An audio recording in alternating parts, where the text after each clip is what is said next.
So what is comprehensive dentistry and what does it actually mean to you? So when I was trained in dentistry, we learned a basic skill set.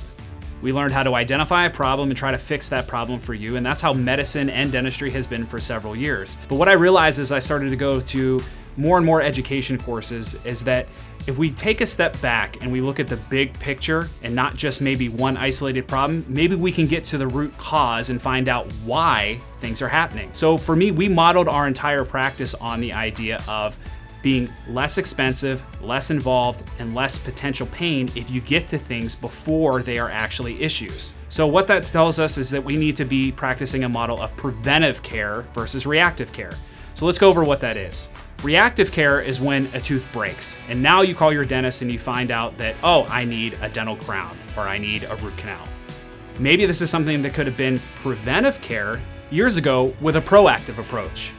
Maybe it's something as easy as just seeing you more frequently for your cleanings, or making over-the-counter recommendations from one of our hygienists, or finding out why teeth have been breaking over the last several years. And in some of our patients, maybe it's just a small fix, and for some patients it might be a bigger fix, meaning more involved. Years ago, if we had just taken, again, that step back and said, okay, the tooth broke, why?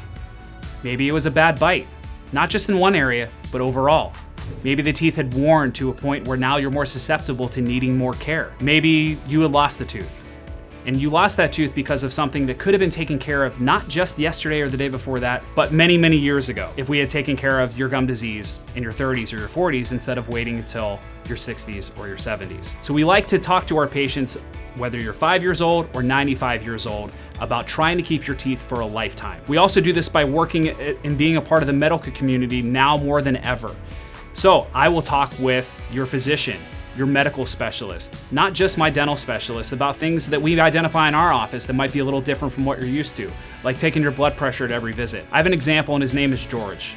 George came to us, he hadn't seen a physician in several years, but he had a toothache, came to us, and he had a dangerously high blood pressure to the point where we had to actually get him to the emergency room. He was this close to having a cardiac event. That's why we practice the way we practice and screen for the things we screen for. I have people in my family that are overweight, that have been diagnosed with sleep apnea. Well, believe it or not, dentists nowadays can help assist your medical specialist in that diagnosis. We look in your mouth more than any other provider in the world.